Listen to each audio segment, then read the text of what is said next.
What is up, everybody, and welcome back to some KSP. So, today we are continuing our career save, and we're just going to get straight into this, alright? So, as you can see, today I'm deploying some satellites around Minimus. If you missed our last episode, we actually did this last time, but I had quite an issue with one of my mods, and I ended up somewhat breaking my save, where a lot of my active crafts got completely erased from the game. I'm pretty sure it was like a parts conflict deal. Anyways, I had to redeploy some satellites. That was really the only thing that was lost, and maybe some craft files. Not really a big thing there. But yeah, so today I really quickly wanted to go to Minimus, so I actually had to redesign the Redline 2 because, well, the craft file got deleted. I got this kind of new design here with the liquid fuel tanks on top of the solid fuel tanks. So the reason for that is whenever your fuel tanks completely run out, they're kind of useless. They're just dead weight, so you can put them on top of your solid fuel, and whenever you decouple your boosters, you're losing all of that dead weight, so you get a little bit more thrust out of it. I give credit to Mr. Panda Face, one of my fellow KSP YouTubers. I kind of took this idea from him, and yeah. So, you're going to kind of notice throughout this video, a lot of my rockets do look kind of similar. I'm always using the mainsail, and I believe it's the skipper, or is it the skiff? I can't remember. Kind of similar names there. They also look kind of similar, but it's the vacuum engine. I think I'm going to try to kind of change that up in my next episodes. The reason I do it is just, it's a very simplistic design, and I just know it works very well. I know the Poodle is actually, at least from what I've heard online, is actually a little bit better for a little bit more thrust weight, a little bit better fuel efficiency. But I just like the skipper because it's a lot better at doing circularization. There's been a lot of times whenever I try to use the Poodle, and then I will just fall back into the atmosphere because I just don't have enough thrust to get me all the way. I think the Poodle is more intended for landers because it has it's a little bit smaller, doesn't stick out quite as much, gives you a little bit more clearance. So I also put little fuel tanks on the sides of my lander there, as you can see. So the idea is whenever we eventually do leave Minimus, we can just decouple the side tanks and the landing legs because we don't need them, and that can also get rid of some dead weight. I got like 7,200 Delta V's with this rocket in total, I believe. I wanted to go very excessive with this time. I really should have just named this the Redline 3 because it's has much more Delta V than my previous Redline 2, but I lost the craft file. I didn't really want to rebuild it. So this is like the Redline 2.1, if you want to call it that. Oh yeah, and I also wanted to mention, I know that I've been usually I'm doing kind of a rule where I have to do unmanned probes around every planet and moon before I do a manned mission. I actually did do a probe here, but how I was saying earlier, how a lot of stuff got deleted whenever I had a mod conflict. Well, yeah, it also deleted a couple of my probes that I landed. I did record it, so maybe I'll put in a little segment of me landing the probes. I'm not for sure. I might have actually already deleted the gameplay. I think I did. But anyways, we're coming pretty close to Minimus here. As you can see, I used a dual Terrier design.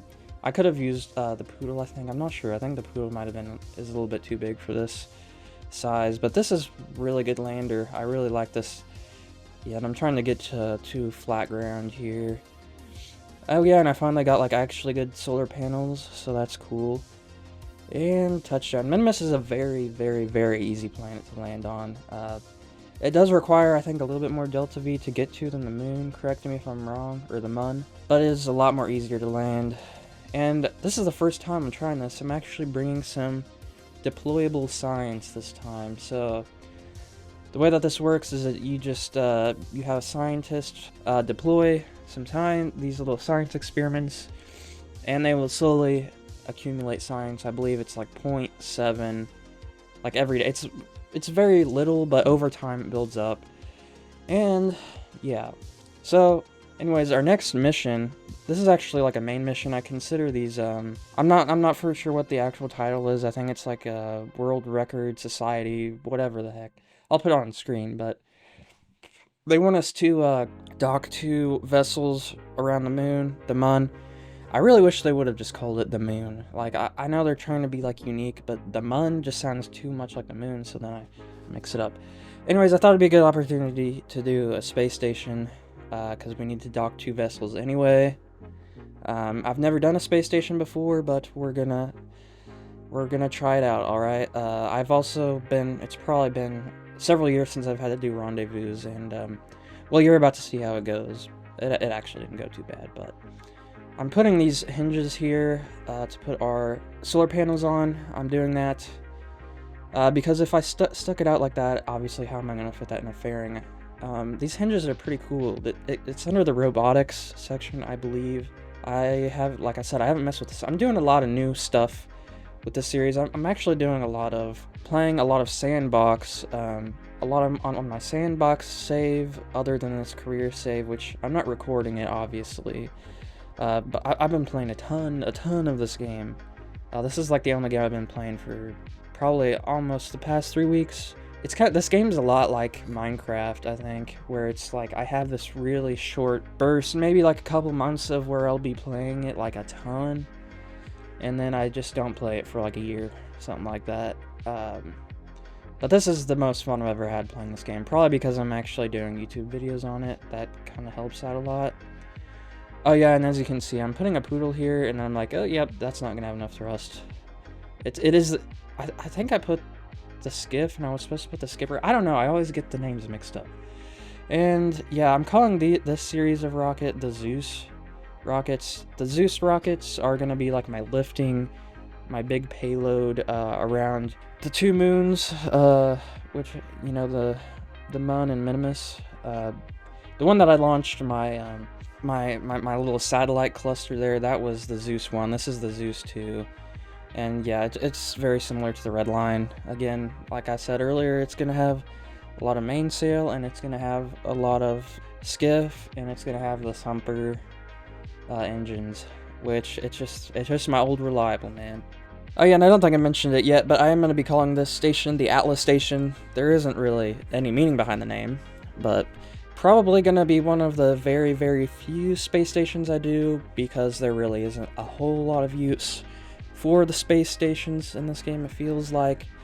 And I've never like gotten super far into career, but I feel like at the rate that I'm accumulating science, which, I said I'm going to tune down science rewards because I'm going so fast through the tech tree already. Like, I already have nuclear engines unlocked and everything I need to go to, like, Duna and all that already. But yeah, I'm probably going to tune that down a little bit.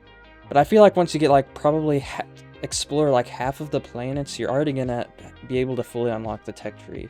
But fun fact about me, those who have already seen, OGs of the channel that have seen my previous Let's Play of KSP, those are all the planets and moons that I've ever explored in this game or landed on, which is the 2 moons of Kerbal and Duna and Ike. And those are the only moons and planets that I have been to in this game. So it's going to be a pretty fun experience, like especially Eve. I think if there is hell on Earth, it is probably, well, I guess it wouldn't be on Earth. If there is hell in the solar system, it is probably Eve. But yeah, I put that about 50,000 kilometers above the moon, and then next we need to bring our astronauts. I realized that, yes, I could have put them on the station as I launched it, but I need something to bring the astronauts back with, so might as well just make a whole new pod for them. And we're going to be launching this on the Zeus 1. The LV is for Launch Vehicle 1. I don't know if that's the proper terminology. I do not really care. Also, we have this new command pod that I unlocked, which can put 2 Kerbals inside of... It's pretty much the same size as the Mark 1 command pod that you get at the beginning of the game. So it's pretty nice. I'm not sure if that's a restock plus, because I don't remember having that in the base game. Correct me if I'm wrong on that one. But we're going to be putting scientists on this. I think in total I'm bringing 2 scientists and 1 engineer. The scientist, because we have a laboratory module, which I'll explain what all of the laboratory stuff does later. It's actually really cool, and I researched it before or during this video, and I didn't realize how broken this feature of the game actually was. Because we're not bringing a pilot, I have to put a probe module so we can control it. I still don't have a very good module. I forgot to auto strut this as well, so you're gonna see my my boosters are a little jiggly. But thankfully, yeah, there was a really long period on this game that I just didn't use auto strut, mainly because I just didn't know how it works. It's very, very simple how it works. Anyways, this is a pretty cheap launch vehicle. I think I'm using the Cheetah for this. So, hey, there's something a little bit more unique, and I used a quad torch engine.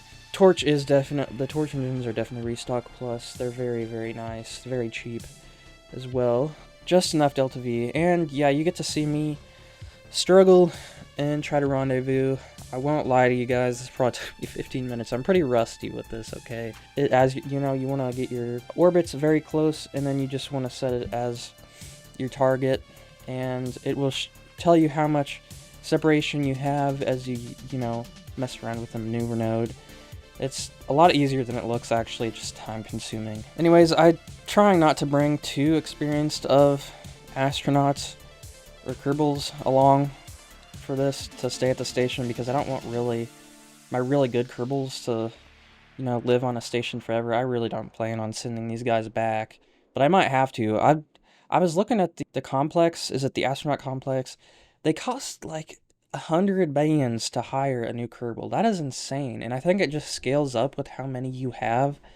So yeah, we gotta be really careful with that. Anyways, we added that module, and then I'm noticing that I'm not getting enough signal on the dark side of the moon, so we're adding one last module in this video, which is, I'm just calling this a support pod. I don't change the name until I fully launch the vehicle, so the pod, ignore the name in the top. Anyways, yeah, these are some comically large relays here. I just want to be overkill, and I'm adding more batteries as well because I just don't know how many I'm gonna need. This is pretty much the whole pod here, and we need to add some science because I forgot to do that. I also added a what is it called, a seismometer, or I can't remember. It's only that feature, that science part is only for ground. Yeah, and I'm pretty sure I forgot to add a barometer as well, but I do plan on adding more science or more modules to this anyway, so I'm not hurting too bad about it. I was kind of struggling a little bit to dock this thing. Some of the RCS controls can be a little difficult, a little bit challenging, and I know it looks a little weird having these big antennas sticking off the side, especially because they're kind of blocking the solar panels, but I'm going to add more modules anyway, so it'll kind of, I'll probably undock this and dock this somewhere else. It'll look a little bit better, but for now, this ran pretty great. Thankfully, yeah, the docking is very forgiving as opposed to real life, and as you can see, there's this new option for science. It says process in the lab, which is kind of like that experiments I was doing earlier. Just over time, you will accumulate science, and it's actually quite a bit. So our next destination is Duna, and yeah, we're going to be using that same relay cluster that we did for Minimus, and we're adding like a little landing probe here.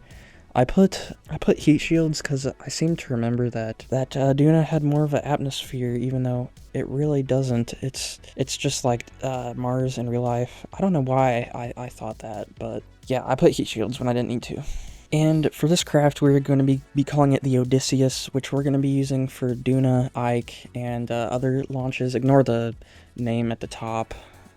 It is a relay cluster, but it is not the Zeus launch vehicle. And we don't really need a whole lot of Delta V for this, but I did end up using nuclear engines just because they're so fuel efficient. Some of the best engines in the game. I mean, this is almost looks exactly like that Redline 2 that I designed earlier, but just the second stage is different. We also finally got Separatrons, so there's no more of my boosters exploding into each other, finally. And pretty soon here I should be coming across separation, and we will finally be using our nuclear engines. Now, what is the payoff that you have for having such a high fuel efficient vehicle? It is the fact that it has like barely any thrust. Yeah. Also, look at that pink. It's like a pinkish, bluish, purplish plume. I don't know what you would call that. It's really pretty looking. The nuclear engines do not need to use oxidizer. It's straight liquid fuel, so that's why I have those Mark 1 fuel tanks that you would usually use for like a plane. And as you can see, my burn time is like over 4 minutes just for this one maneuver to get an encounter with Duna. Now, you usually want to have like a 45-degree angle between Duna and Kerbin, but it was more like 30 degrees, so I had to use a lot of extra fuel, and then I forgot to do my mid-course correction burn, so I had to use even extra fuel, but I was very overkill with the amount of fuel I had in this. And, considering that it's only one-way trip, will be more than fine. So, and this time I'm actually trying to get a little bit of a better orbit than I normally would.